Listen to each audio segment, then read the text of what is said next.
Yo, assalamualaikum warahmatullahi wabarakatuh. Kembali lagi bersama saya Valdi Furkoni di Radio Salebeo. Pada pertemuan kali ini saya akan didampingi oleh teman baik saya, seorang jurnalis yang sudah sering meliput berita keluar kota. Kita sambut Wafi Rizik Al-Faruq. Hai semuanya penonton di rumah.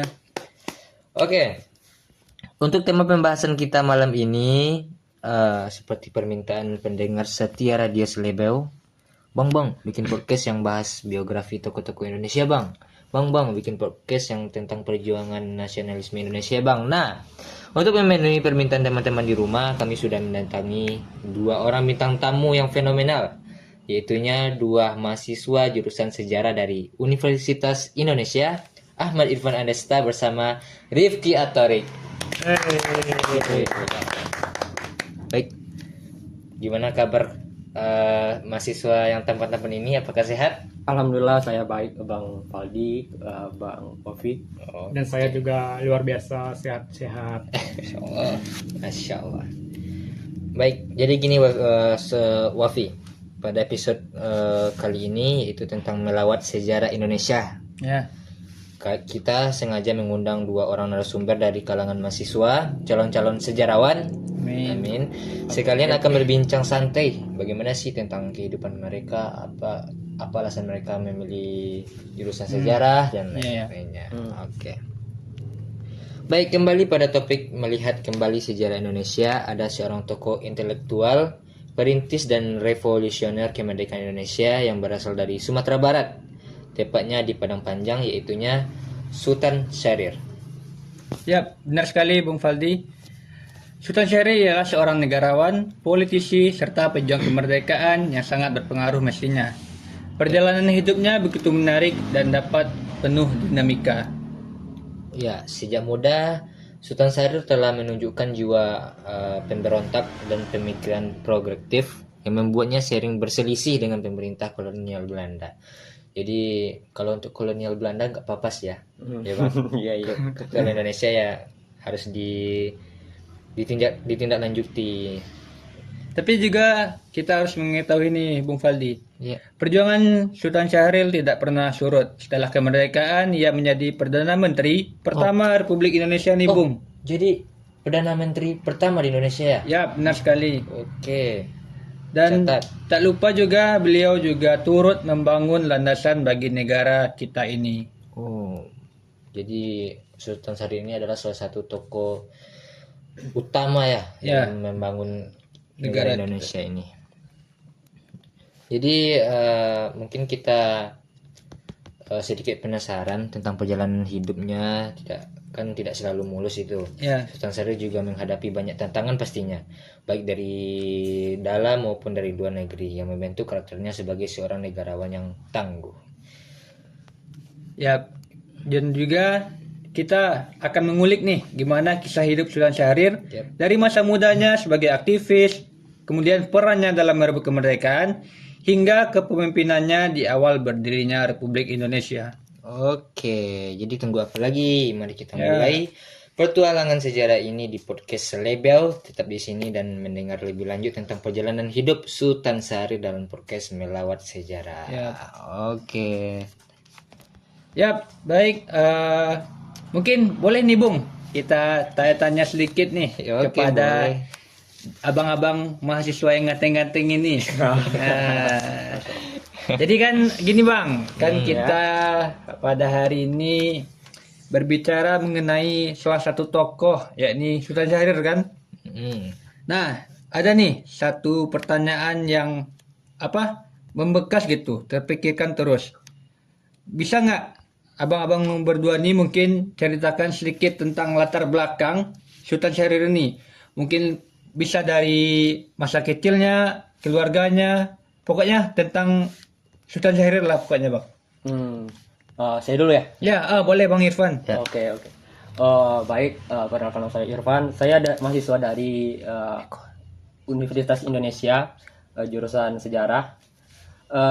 Berbicara tentang Sultan Syahrir, seperti yang telah dijelaskan Bung Valdi tadi, Bung Wafi juga, bahwa Sultan Syahrir ini adalah seorang negarawan, seorang diplomatis handal yang berasal dari Padang Panjang, Beliau lahir pada 5 Maret 1909. 1909. Udah lama Lama. banget. Iya. Makanya beliau salah satu tokoh kemerdekaan Indonesia kan. Indonesia mereka 1945 gitu. Kebetulan saya juga berasal dari Padang tapi kuliah di Universitas Indonesia gitu. Jadi saya merasa bangga juga diundang sama Bang Faldi sama Bang Wafi juga membahas tentang Sultan Syahrir gitu. Iya. Membahas tentang Sultan Syahrir. Sultan Syahrir ini bisa dikatakan sebagai salah satu pemuda yang cukup beruntung lah pada waktu itu karena tidak banyak pemuda atau pelajar yang bisa bersekolah hingga ke luar negeri gitu.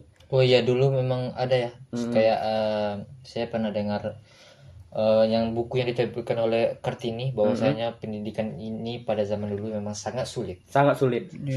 Jadi bisa dikatakan Sultan Syahrir ini sangat beruntung hidup dari keluarga ayahnya seorang guru di sekolah tinggi, kemudian ibunya juga guru di sekolah dasar gitu.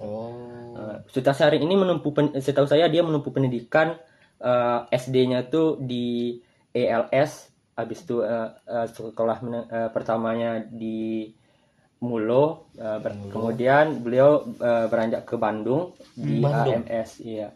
Itu nama sekolah singkatan tadi, saya lupa kepanjangan apa, soalnya itu berbahasa Belanda. Iya. Karena pada waktu itu masih Belanda kan, walaupun kedudukan Jepang tapi masih Belanda gitu. Masih zaman Hindia Belanda ya. Oh iya, sip. Kemudian beliau pergi ke luar negeri menempuh pendidikan. Nah disitulah Sultan Syahrir ini dibentuk gitu. Pemikirannya dibentuk gitu. Berarti gini Bang Irfan, berarti Sultan Syahrir ini sudah menunjukkan nih minatnya dari kecil terhadap pendidikan serta politik ya Bung. Iya, Bang Irfan. betul. Sudah berbakat dari kecil. Iya. Ini udah sedikit serak nih. Mau minum apa dulu nih? Iya. Teh boleh Bang. Nih Abang Rifki mau minum apa? Kopi boleh sih. Wah, mantap. Apalagi kan ini hari cuaca dingin kan. Iya. Seperti biasa. Yanto. T1 apa tadi? Satu kopi susu atau susu. kopi hitam. Wafi. Teh talu boleh tuh Bung. Tetalu. Oke, Tetalu 2, T1 dan kopi susu 1 Yanto. Siapa? Oke. Baik. Tadi tentang sedikit latar belakang kehidupan dari Sultan Syahrir ini. Jadi sekarang bagaimana sih karya-karya atau kontribusi Sultan Syahrir untuk Indonesia? Bisa apa? Baik, saya Rifki Atorik. Untuk pertanyaan kedua ini tentang apa sih karya dan kontribusi Sultan Syahrir untuk Indonesia ini. Baik. Adapun karya atau kontribusi yang dialami oleh Sultan Syahrir di Indonesia ini yaitu salah satunya adalah sebagai Perdana Menteri. Oh ya, Perdana Menteri pertama di Indonesia. Ya benar, Indonesia yang membantu menegosiasikan pengakuan internasional atas kemerdekaan Indonesia. Selanjutnya ada karyanya yaitu dengan judul buku Perjuangan Kita. Oh, saya pernah membaca Bang. Buku apa tadi? Perjuangan kita. Itu sudah sold out ya Bang? Udah habis terjual kan? Iya, habis. Jadi sekarang kayaknya cuma bajakan ya Bang? Iya. Oke. Dan buku Perjuangan itu menjadi karya penting yang merangkum pemikiran politiknya. Mungkin itu sih yang bisa saya jawab. Oh, ini dari Bang Rifki kan? Oke, dari Bang Irfan sendiri apakah ada versi lainnya? Berbicara tentang karya dan kontribusi seperti telah dijelaskan rekan saya tadi. Mulai dari buku Perjuangan Kita gitu kan. Sebenarnya buku beliau ini banyak, cuma salah satu yang terkenal itu gitu. Perjuangan Kita. Habis itu Sultan Syahrir ini kan dikenal sebagai diplomasi ulung gitu. Diplomator ulung. Udah mulai ini kayaknya karena belum teman kita belum datang nih. Nih Yanto ini lama sekali. Lah dibaca juga nih Yanto. Si Sultan Syahrir ini sebagai diplomator ini dikenal sebagai si Kecil. Bung Kecil. Oh, Bung Kecil. Bung Kecil. Kirain kancil Si dari Kancil mana? juga, Bung Kecil juga Oke. karena tubuhnya kecil daripada yang lain, jadi dulu di Bung Kecil. Gitu. Hmm. Kemudian juga dikenal dengan The Smiling Diplomat gitu. Oh, kayak film Haikyuu, raksasa besar. Wah, iya, Bung. Raksasa Benar-benar, kecil. raksasa kecil. Kalau seingat saya, kenapa dia dijuluki Smiling Diplomat Kecil. nih? Iya. Dia waktu bertukar pikiran, ngomong sama orang gitu, dia tetap tersenyum gitu. Oh, smile. Tetap ceria. Gitu. Oke. Tapi dia dalam kondisi serius nih, diplomat dalam bernegosiasi dengan orang gitu. Oh, iya. Memang kalau kebanyakan karakter manusia ini berbeda-beda, Iya. kayak Gus Dur aja. Hmm. Tidur pas ditanya tahu. Tahu Iya, ya. iya, iya. Kalau kita udah dihafal nggak tahu-tahu. Nah, gini Bung Fali, kan dari dua abang-abang nih, Abang Irfan sama Abang Rifki tadi ada sedikit menggelitik nih mengenai buku yaitu karya dari Sultan Syarif sendiri yang berjudul Perjuangan Kita. Yep. Nah, dari buku tersebut nih, di situ beliau menekankan bahwa pentingnya pendidikan, politik dan kesadaran sosial sebagai dasar perjuangan kemerdekaan nih, Bung. Yep. Dan juga Sultan Syahrir tak lupa menyuarakan pandangan sosialismenya, demokratik, serta mengkritik feodalisme dan kapitalisme pada masa itu. Dan juga mendorong partisipasi rakyat dalam berpolitik mestinya, Bung Iya. Faldi. Iya. Politik. Jadi Kayaknya ya karya-karya yang telah diciptakan oleh Sultan Syahrir ini sangat-sangat membekas bagi kita rakyat Indonesia mestinya pada zaman sekarang ini, Bung. ya makin lama makin menipis ya. Nah, iya, iya. Yang kayak gitu. Oke. Jadi apa sih yang membuat Sultan Syahrir ini memutuskan untuk terjun dalam pergerakan nasional itu? Padahal kita lihat dari latar belakangnya sendiri, ibunya seorang guru, ayahnya seorang guru. Kenapa dia mau ya berpolitik? Oke. Mungkin saya mencoba jawab di sini, Bu. Iya. Sebenarnya keinginan berpolitik beliau ini ya diawali dengan waktu bersekolah beliau ini ikut berdebat gitu. Oh iya. Debat. Makanya hingga perannya untuk Indonesia kan sebagai diplomator juga kan, karena emang pas sekolahnya emang suka debat gitu. Iya. Kemudian beliau gimana ya? Walaupun sekolah di luar negeri gitu, mungkin beliau memiliki peluang yang bagus untuk pekerjaan, tapi tetap kembali ke Indonesia. Kalau seingat saya, beliau di luar negeri itu kuliah nggak sampai selesai gara-gara ingin kembali ke Indonesia untuk memperjuangkan bangsa Indonesia gitu. Berarti nggak sampai selesai ya, Bang? Iya, setahu seingat saya nggak sampai selesai. Dia pulang ke Indonesia karena ingin memperjuangkan bangsa kemerdekaan Indonesia gitu. Iya. Makanya beliau juga pemimpin pergerakan pemuda waktu itu kan. Gitu sih, Bung. Ya. Wah. Oke, jadi begitu. Menarik ya. Ya. Nah, jadi gini, Bung. Tadi kan udah ada sedikit nih ulasan dari Bang Irfan. Dan juga saya sudah sebelumnya sudah riset kan mengenai Sultan Syahrir dikenal sebagai tokoh kemerdekaan yang berhasil menggerakkan kaum muda Indonesia agar Soekarno mensegerakan proklamasi kemerdekaan Indonesia kan. Nah, akan tetapi di akhir hidupnya beliau telah menderita karena dituduh sebagai pembelot kemerdekaan Indonesia yang bertujuan meruntuhkan kedaulatan Indonesia lah. Oh iya. Gara-gara dituduh itu beliau dipenjara ya, Bang? Iya, Bung. Beberapa tahun. 3 tahun ya atau lebih kurang? 3 pertahunan. Oke, jadi gimana tanggapan Abang Irfan atau Abang Rifki tentang ketidakadilan yang ada di Indonesia ini? Apakah memang si Sultan Syahrir ini menjadi pembelot apa tidak? Gitu. Mungkin Bung Rifki dulu tanggapannya. Mungkin kita bisa tahu ya dari sejarah Indonesia sendiri, kalau Indonesia ini memang dari dulu gimana sejarah ini dibuat oleh seorang pemenang, seperti sistem tanam paksa dahulu. Sistem tanam paksa dulu kan rakyat Indonesia kan digaji. Iya, kan? Bung. Kan dulu digaji, tapi karena ya sejarah dibuat oleh pemenang, ada desas-desus bahwa gaji itu dikorupsi oleh Soekarno. Begitu ceritanya. Mungkin ada tanggapan lain, apakah memang ini tidak terjadi ketidakadilan untuk Sultan Syahrir atau bagaimana sih, Bu?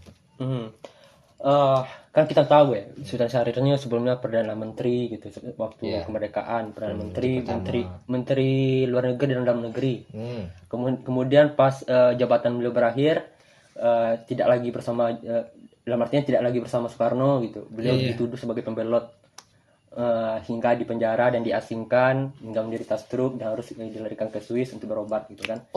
Oke. Saya sudah juga tahu juga sedikit riset bahwasanya Sultan Syahrir ini meninggal wafat di Swiss ya, Bang? Iya. Dibilang ketidakadilan ya memang begitu. Karena kita awal kemerdekaan mungkin masih banyak orang ingin menduduki kekuasaan. Oh iya. Jadi menghalalkan segala cara gitu. Mungkin itu penyebab beliau ini ditangkap secara tidak adil dan bahkan di penjara tanpa diadili gitu. Di penjara saja tapi tidak diadili gitu hingga beliau meninggal. Dan walaupun pada akhir hayatnya beliau ini dikenang sebagai pahlawan Indonesia, cuma beliau tetap cukup sedih lah cerita beliau, kontribusi beliau untuk kemerdekaan Indonesia. Beliau telah menggerakkan pemuda Indonesia kan awalnya sesuai rencana awal Soekarno dan Hatta ingin memerdekakan Indonesia pada September sesuai dengan kesepakatan Jepang gitu kan. Cuma karena kaum muda yang dipimpin oleh Syahrir ingin mendesak Soekarno dan Hatta untuk segera memerdekakan Indonesia ini gitu kan. Makanya sampai Sultan Syahrir menculik si Soekarno Hatta ini kan ke Rengas Dengklok. Sama kaum muda dulu ya. 16 Agustus 45 gitu kan. Kemudian 17 Agustusnya segera memproklamasikan kemerdekaan Indonesia. Itu karena pikiran dari Sultan Syahrir. Namun begitu banyak perjuangan beliau tetap ditangkap tanpa diadili gitu. Cukup miris sebenarnya, cuma mau gimana lagi, itu awal kemerdekaan. Iya, kita nggak bisa apa-apa. Iya. Kita kan belum lahir. Oke, sangat menarik. Mungkin ada sedikit motivasi yang dapat kita ambil dari perjalanan hidup Sultan Syahrir. Motivasi, mungkin saya kutip pernyataan beliau mungkin ya. Yep. Beliau pernah berbicara tentang hidup yang tidak dipertaruhkan tidak akan pernah dimenangkan gitu. Oke, sip. Kalau saya rasa itu cukup relevan ya masa kapanpun. Emang hidup itu emang harus dipertaruhkan. Makanya kita sebagai mahasiswa harus terus memperjuangkan status kita sebagai mahasiswa, harus segera lulus dengan cepat gitu. Atau tidak, itu kan pilihannya. Atau tidak sama sekali. Kemudian kalau tidak mempertaruhkannya, ya tidak wisuda gitu. Makanya hidup harus dipertaruhkan. Gitu. Ya, kemudian beliau kan juga pernah dikurung semacam itu, diasingkan lah ke Banda Neira gitu. Kalau abang-abang ingin tahu, Banda Neira itu katanya pulau yang sangat bagus gitu. Kalau salah salah satu alasan orang luar itu ingin ke Indonesia gitu, gara-gara Banda Neira ini. Karena Banda Neira ini emang bagus dan kekayaan alamnya sangat berlimpah, makanya tertarik untuk ke Indonesia gitu. Dan kata beliau, jangan mati sebelum ke Banda Neira. Saking bagusnya Banda Neira ini. Iya. Dan juga saya sedikit Bang Irfan tentang Banda Neira ini. Ya, seperti yang Bang Irfan tadi bilang kan, Banda Neira ini seperti surganya Indonesia lah ibaratnya. Jadi orang-orang luar itu tertarik untuk ke sana, dan juga apa yang telah disampaikan oleh Sultan Syahrir tadi sangat sesuai dengan kehidupan kita sekarang ini. Ada juga tuh lagu sebuah band Banda Neira. Mungkin mungkin terinspirasi dari kata-kata yang disampaikan oleh Sultan Syahrir tadi. Mungkin teman-teman di rumah bisa mendengarkan. Nanti akan kita putar ya di akhir. Benar-benar. Mungkin untuk membayangkan bagaimana Banda Neira ini, silahkan teman-teman baca tulisan-tulisan Sultan Syahrir. Karena selama pengasingan itu beliau sering membuat tulisan-tulisan bagaimana keindahan keindahan Banda Neira itu. Begitulah seorang tokoh yang ahli, kawan-kawan. Kalau di saat diasingkan bisa terus berkarya, tidak seperti kita. Kita diasingkan malah mengeluh, menyalahkan orang lain gitu, tidak maju gitu. Baik, sudah sekian banyak waktu berlalu. Wah, nggak terasa ya bang? Iya, tidak terasa. Ini sangat menyenangkan ya. Iya, Belum iya. lagi nanti kita akan berbicara sedikit santai tentang perjalanan hidup dari bukan Sultan Syahrir lagi, abang-abang ini lagi. Boleh bang, boleh. Nah, bagaimana Tambah kopinya aja lagi. Iya. nanti. Boleh tuh bang Irfan. bagaimana ini kenapa mengambil jurusan sejarah ini itu segalanya. Oke. Baik teman-teman di rumah, jangan lupa untuk selalu mengikuti Radio Selebeo karena masih banyak narasumber yang harus kita selebeo. Tetap semangat, jaga kesehatan karena mencegah lebih baik daripada mengobati. Terima kasih. Assalamualaikum warahmatullahi wabarakatuh. Waalaikumsalam warahmatullahi wabarakatuh.